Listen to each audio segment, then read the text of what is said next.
So we're going to let you know what's going on here in the next few weeks.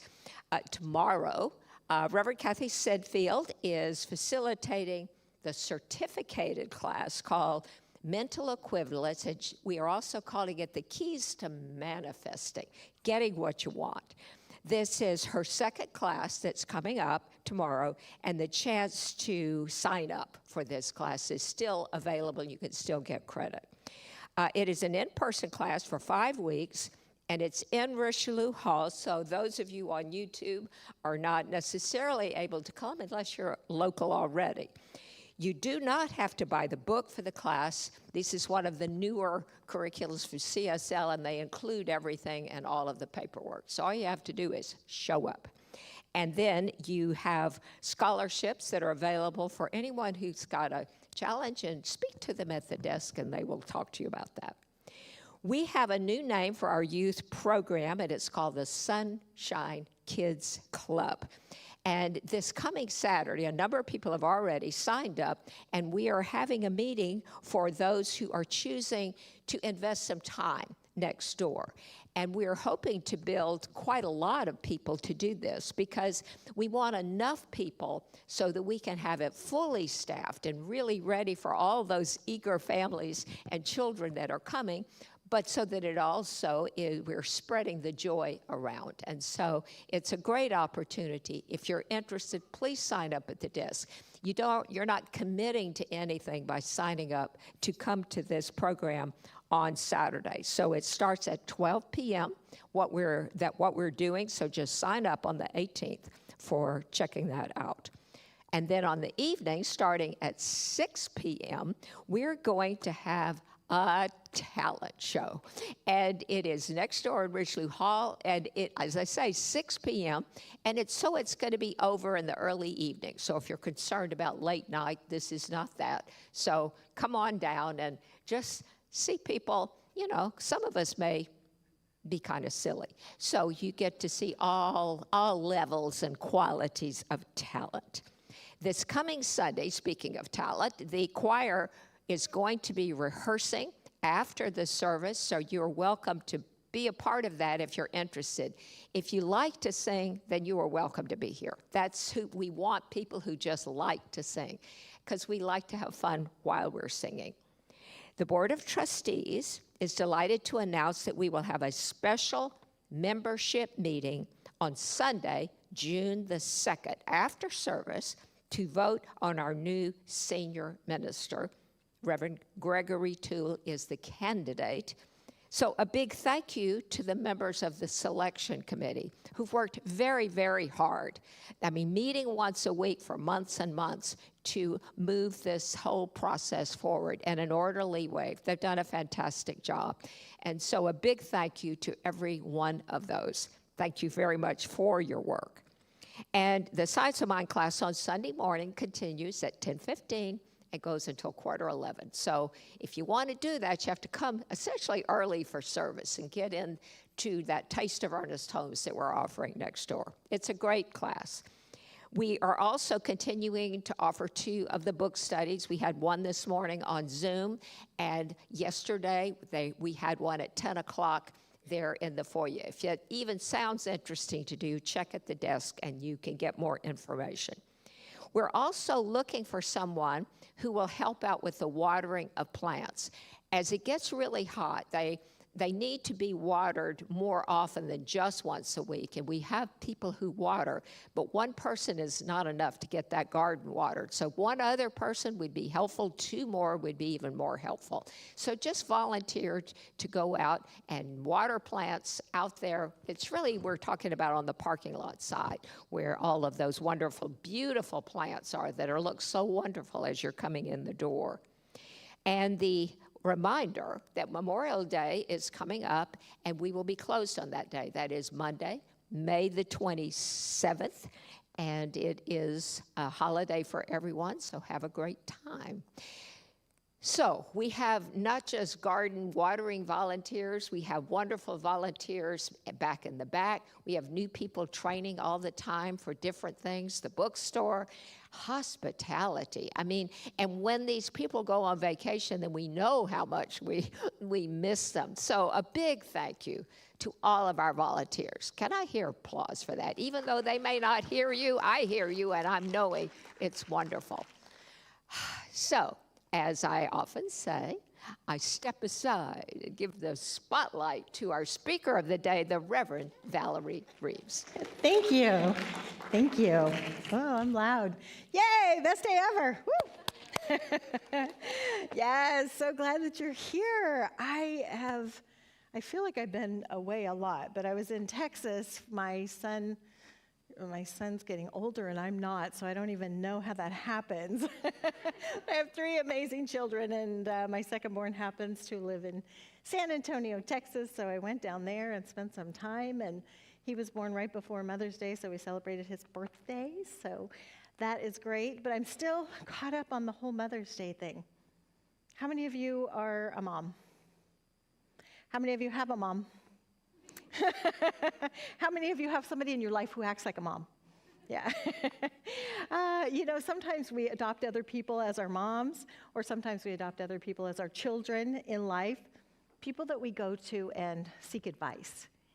And so Mother's Day to me is always very, very special because I think about, well, how much I love children, how much I love my children, sometimes not other people's children as much. You know how that goes. But I was thinking about all the different things that my mom taught me, and it's like step by step by step, we learn things, and maybe we have a great relationship with our mom, maybe not so much, and maybe we're still healing that.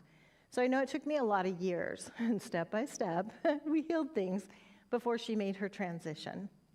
So I was thinking about one of the things that she taught me, and that's going to be on my next slide. One of the things that my mom taught me, first I have to show a picture of my mom. So there's my mom.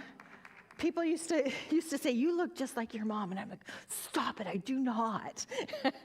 But now I can see the resemblance, so we do. But one of the things that she taught me is that if you fall off that swing and break your neck, you can't go to the store with me. I remember her hollering out the door. If you do this, you can't do that. If you do this, and it was all about getting hurt. So make wise decisions. So step by step, learning the things. And if you've been in my forgiveness class, I do talk about my relationship with my mom just a little bit. And the relationship with my mom, very interesting. I'll get to that quote in a minute. I'm not going to go there yet. I want to talk about my mom because she's not here to defend herself. So isn't that how we do? It's like I can talk about my mom, but nobody else can except my siblings, because then we just, have that common denominator. I was at a space in my life after I got divorced where I was not loving myself very well. And so I'd gone to some inner child workshops, and say, write a letter, rip it up, or burn it, or send it off into the ether somewhere so that you just get that toxic energy out of yourself. And so I wrote my mom a letter telling her all the things that she did wrong, and I wasn't loving myself right then, so she did a lot of stuff wrong in my mind. And I'm reading through the letter, and I'm thinking, well, this is pretty brilliant. I think she should know. So I sent it. Yeah, it's something you don't really want to do. So for a year, we're talking. She never acknowledged the letter, so I thought, well, she just wants to pretend it didn't happen. A year later, my sister calls me and said, you're not supposed to send those letters. You're supposed to rip them up. And I said to my sister, Rhonda, I wrote that letter over a year ago. And she's like, oh, she's just acknowledging it now. Well, by then, I felt better about myself, because if we're not feeling great about ourselves, we want to blame somebody. And I wasn't feeling so good about myself, so I wanted to blame my mom because I look like her. Maybe sometimes I act like her. But I was at a better space, and so I called her and apologized profusely. I took her on a cruise. I wrote her poems. I called her every other day. I went and took care of her dogs when she was on vacation. I went and took care of her when she was sick. It's like everything I could to make it up. It's like step by step. And I feel like we got to a really good space. And I do know that sometimes people hold on to that. I've talked to people that haven't talked to their children in years because they had a bad relationship with them. And I've talked to moms whose children have not talked to them for a long time. And I worked with one of them up in Apple Valley many, many years ago. And she said her son hadn't talked to her for like 7 years. And I said, well, keep reaching out, because just because they're not reaching out, as a parent, we want to still reach out. As a child, I still needed to reach out, because it's all about you, and it's about healing, step by step healing the stuff inside of us. And so I told her to start visualizing the conversation that they would like to have. I said, write down where you're hurt, and then visualize what he would say to you. Even if he would never say that in his whole entire life, visualize what you would want to hear. So she started doing this. We did a lot of treatment. And then one day, she called me and she said he invited me to Thanksgiving dinner. Because she was always sending cards, and so he invited her to Thanksgiving dinner. And so she went, and she was so excited, because it's like how this stuff works. It's like our thoughts are things, and they go out there and heal things. Heal it inside ourselves, step by step, let it go, get the anger, frustration off of ourselves, get the hurt off of us, and then visualize the relationship that we want. So she started doing that. Well, their relationship blossomed and bloomed, and then the next thing I knew, she was moving to Utah to live next door to her son.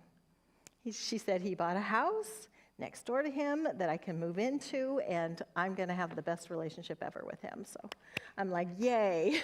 You know, great things can happen, and it's really our own mind, because our thoughts are things. We'll go to this quote right now.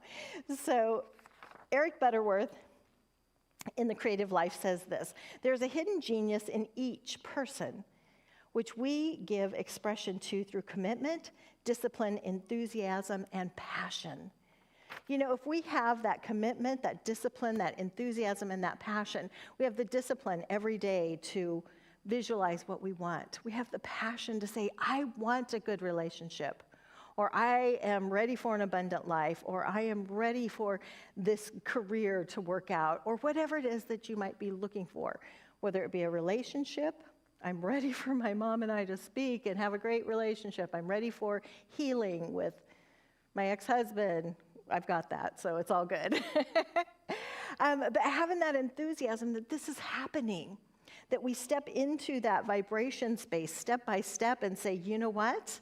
I know that this is already happening. And it's more than just our affirmative prayer, because our affirmative prayer is affirming that it's already happened. So in this philosophy, of course, we do our positive treatments, which is our affirmative prayer. We're affirming what is already true.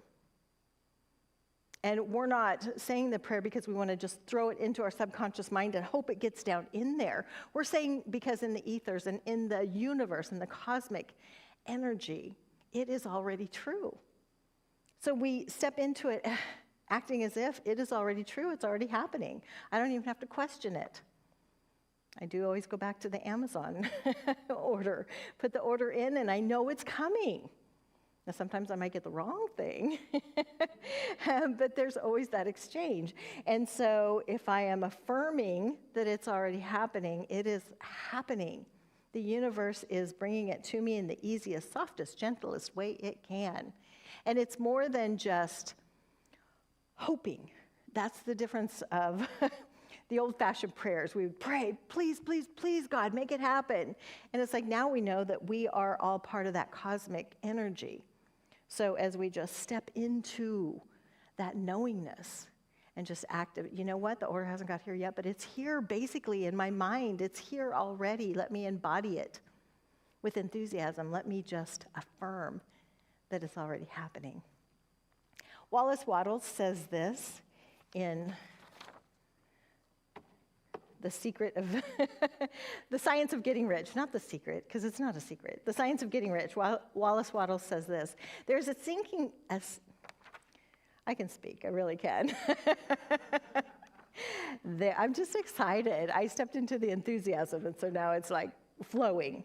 Enthusiasm, enthuse, comes from the Greek word meaning spirit within. So I'm just breathing in that life of spirit. So when we're enthusiastic, we're in that spirit of life. There is a thinking stuff from which all things are made, and which, in its original state, permeates, penetrates, and feels the interspaces of the universe. A thought in this substance produces the thing that is imagined by the thought, or produces the thing that is imagined by the thought. So I know we've all had that experience. You think of somebody and then all of a sudden they call, or you run into them somewhere. Our thoughts are things, and they're just little wonderful energy things that are going out there and permeating in the universe and bringing back to us exactly what it is that we're choosing. Now, the biggest project that we get to have is to keep reminding ourselves to tune into what are my thoughts. Because we get on that automatic, right? Automatic, I'm just thinking. Automatically, we brush our teeth with the same hand, usually the same way. Try it with your other hand, it's really challenging. We write. Even when we're putting on our clothes, I usually put my right leg in first, it always happens. If we change it up, it's a different thing, so then we have to really focus. It's the same thing with our thoughts. We get on automatic thoughts, whether it be negative or positive. So our project here is to keep focusing on the positive, keep those affirmations in front of us, and remind ourselves when we're going down a negative train, let me jump to a positive train. Let me have a thought that I want to have produced, because our thoughts are things, going out there, doing stuff, bringing it to us. And let me tell you, I've had some thoughts that it's like, oh, I know that happened because I was thinking it. Yeah. So we want to really keep checking in with our thoughts and what am I thinking right now? What am I judging right now? Because the universe doesn't know the difference. Our subconscious mind doesn't know the difference between you and me.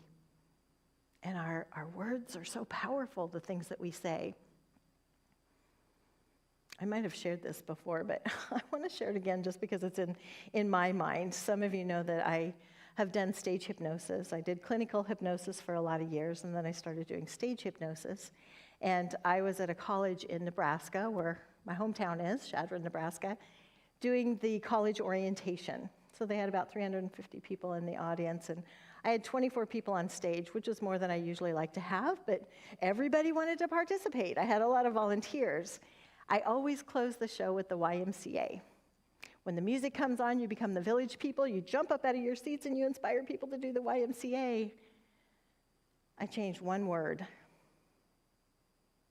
When the music comes on, you become the village people, you jump out of your seats and you get people to do the YMCA.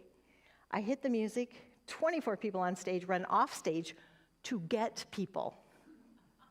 I changed the word from inspire people to do the YMCA to get people to do the YMCA.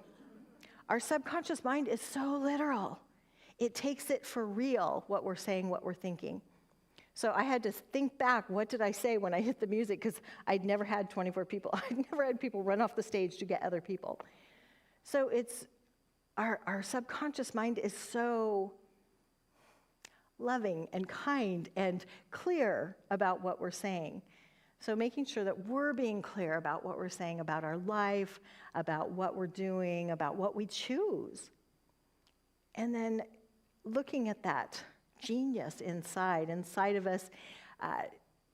Eric Butterworth does say the hidden genius inside of us, but it's not really hidden if we're looking for it. So when you look into the mirror and look in your eyes, it's like, okay, there's genius in here. Sometimes we have to dig a little deeper to find it. But know that that genius inside of us is guiding and directing. And I don't know about any of you, but I have spent a lot of my life like a ship out on the ocean without a course charted. You know, it's like I'm just letting the waves bounce me here and bounce me there. And if we're not making a choice, then by default, the accumulation of all our thoughts are going to throw us here, throw us there. So we want to get intentional about where am I going, what experience do I want to have? I want to have a lot of laughter. I want to have fun. I want to have that childlike spirit. And so then I affirm, I am having fun. I am having a great life. And I am embracing that childlike spirit and, of course, that genius within us that's guiding and directing us. And taking time to listen to that. What is my body telling me? What is my mind telling me? What is my highest and best? You know, when we were looking for a new senior minister here, we did the visioning. So we all come together, and what's the highest and best for this center?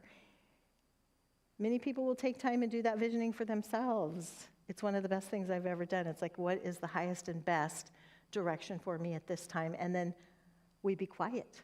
Because I want to call it our little brain, wants to say, oh, just go do this, or just go get some ice cream, or just go take a nap. Where if I just sit with it for a little bit, that hidden genius inside of me will come up and say, because that's spirit calling and directing, say, go do this, call this person, go give some love, clean this up. And usually it's maybe clean up some of my thoughts that I've had about different things. Ernest Holmes says this on the next slide.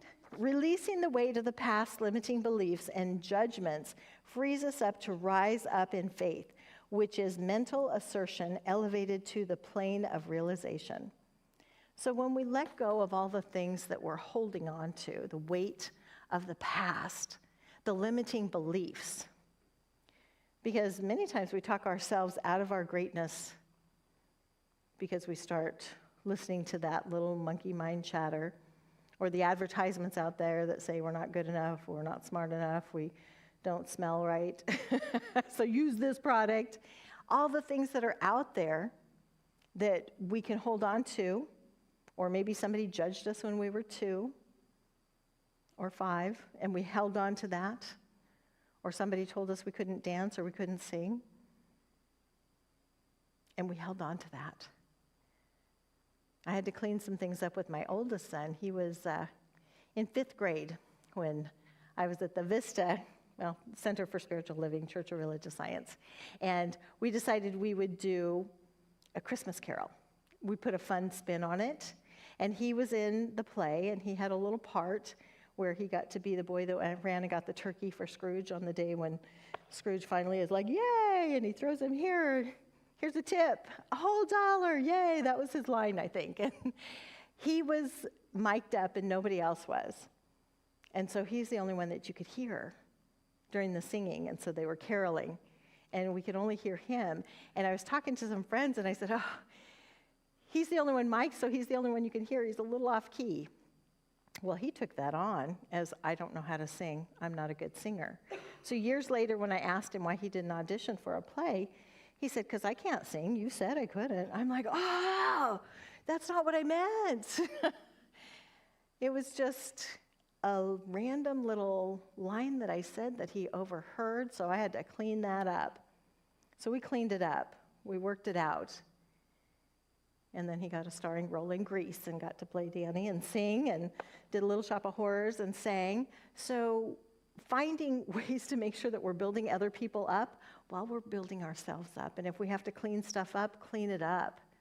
And then forgive ourselves, because if you are a parent, you may have guilt. Sometimes we have some guilt. It's like coulda, woulda, shoulda, wish I would have. And here's what I'm knowing about our parents and about ourselves, if we are a parent, is that we're always doing the best that we can with all of the information that we have. So loving ourselves through the process and healing it. It's like, let me send you love letters. Let me acknowledge the amazingness that you are. And if we had a parent that didn't do that, doing it for yourself. You can mail yourself a letter. Isn't that fun? Anybody do that ever? Make a love letter, mail it to yourself, and then get excited that, oh my gosh, I love me. Oh my gosh, somebody sent me this wonderful mail. It makes you feel good. And sending out those wonderful love letters helps lift us up to the next level. I do have my grandmother's pearls on. I loved my grandma so much. She lived to be 103. And I asked her one time, I said, how do you because she's so smart. I mean, smart as a tack her whole life. And she, at 102, said, I'm not going to renew my driver's license because I don't think I'm going to be able to see very well. She was more worried about her eyesight, and I'm like, okay, that's probably a blessing for everyone. Because we were all concerned anytime she was out there in the car, and they'd call town and say, oh, she's coming to town, just be on the lookout. Anyway, quite a wonderful woman. And I said, what do you attribute your longevity to? And she said, I don't know. Eat your spinach. Yeah, eat your spinach. So it's like, okay, let's eat some spinach. But it was really cute. In the last 6 months of her time, she was at an assisted care facility, so visited her as often as possible, made her a little garden inside because she was really all about her flowers, and her cousin was there at the same space. And I went there. I was planning on being there for breakfast one morning, and I went in the dining hall, and all the ladies were still out there. And this is Nebraska, small town, no restaurants open. So this is the only place I could maybe get breakfast, but I missed it. And I said, what are you all still doing out here in the dining hall? And the cousin, her eyes just lit up, and she said, we're waiting for the men. I'm like, what? She said, all the farmers come in on Sunday mornings and have some coffee and some breakfast. So they were waiting for the men. So even at 103, they were out there waiting for the men. It was just so cute.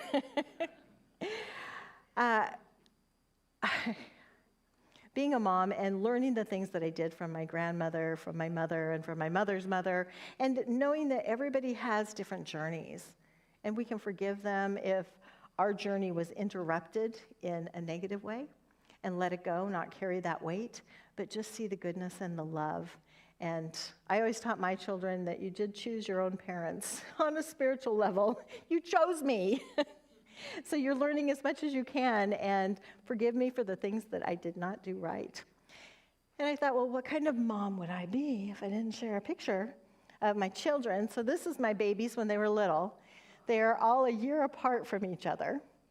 And then this is them at my daughter's wedding, 3 boys, 1 girl. Add the son-in-law in there, who's absolutely brilliant and amazing.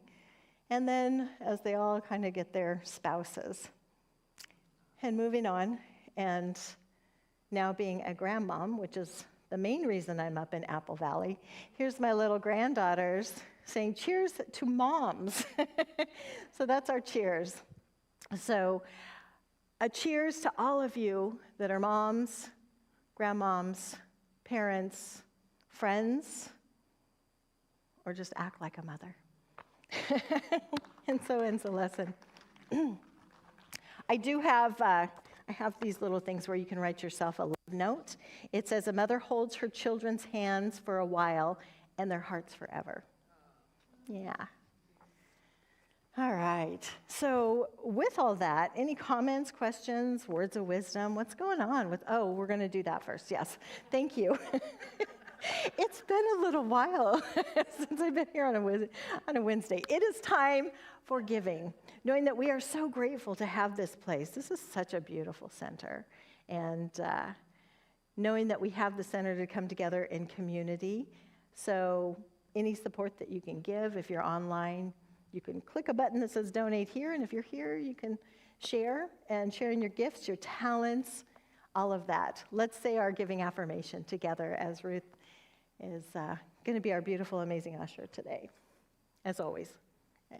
Divine love consecrates my gift. It goes forth to heal, to bless, and to prosper all those who give and all those who receive. I rejoice in the sharing of my good, and I release my gift with love, and so it is. And so it is.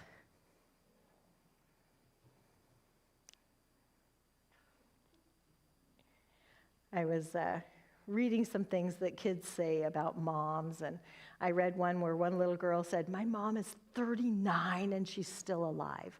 I'm like, yeah. You know how it is as a kid. I remember when my dad turned 30. He was a young parent when he turned 30, and I thought, oh my God, he's so old.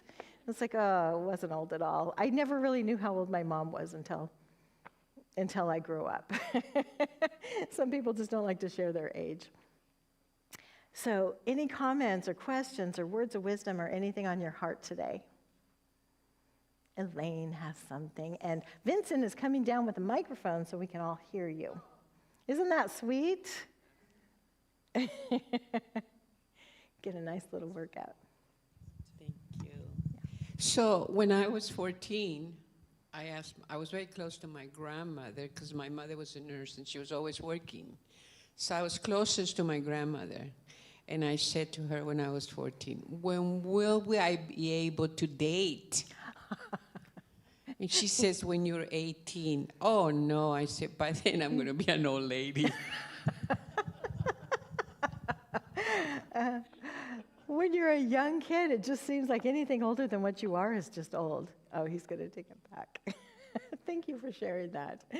Anne has something. Yeah. Great.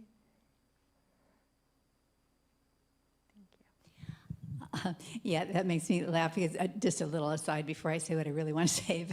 But when I went back to school when my daughter was young, before I had my second daughter, and she was at her babysitter's, and she told me, Mrs. Manson is really old.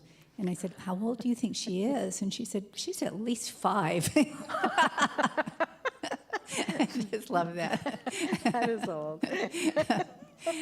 What I would like to share with you is that when I leave here, I'm going to go to Beverly Hills and pick up another practitioner, and we're going to drive to Sylmar because one of our new Spanish practitioners is going to the hospital with her husband, and he is going to get the prognosis of his problem, which is cancer. And she has not told him and asked the doctor not to tell him until she had a chance to kind of process it in her own mind and get over her own feelings so that she could be there for him. And so she's been holding this in herself from her daughter and her husband for a week or so.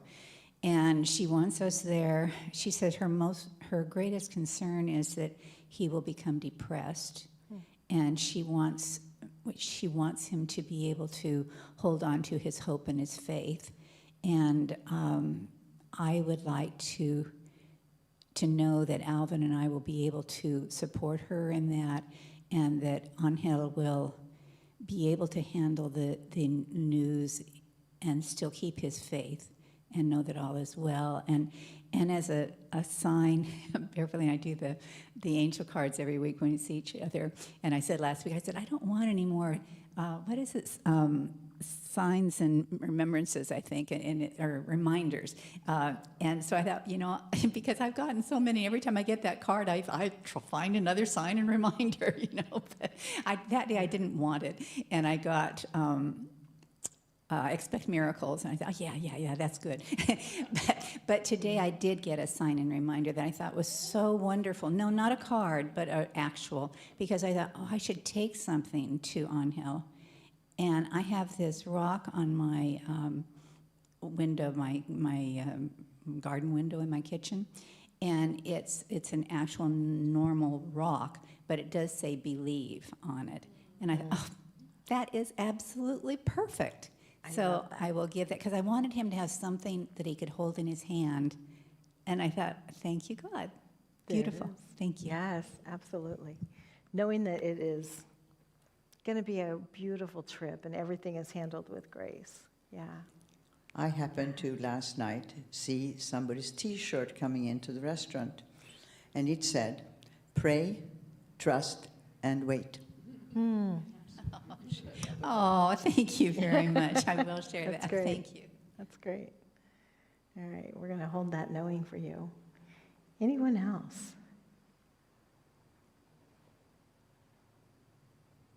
All right, if no one else has a question, then I'm going to close this with the treatment that's going to be for all of us and also include, your journey. So, all right, it's just so lovely to see you all.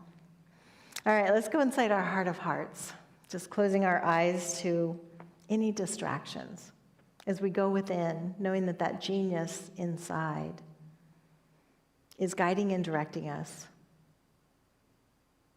that goodness, that infinite intelligence that flows with ease, with grace, through each and every one of us, through our hearts, our souls, our minds, our beings. That in this wonderful connection of life, that connection of spirit, that we are in the flow, that we just rise up our souls, knowing that life is good and life is very good.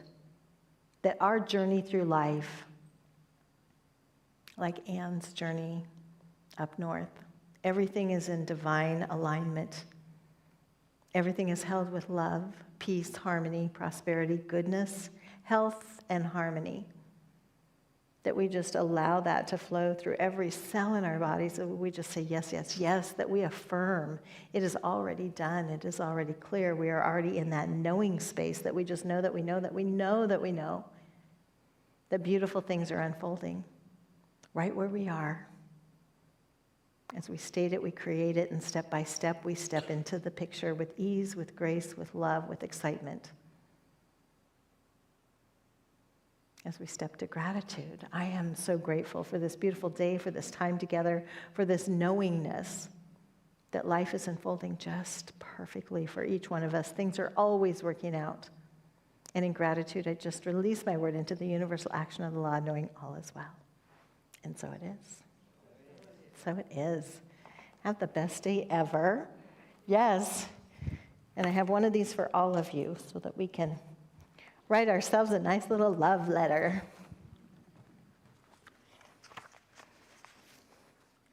Yes.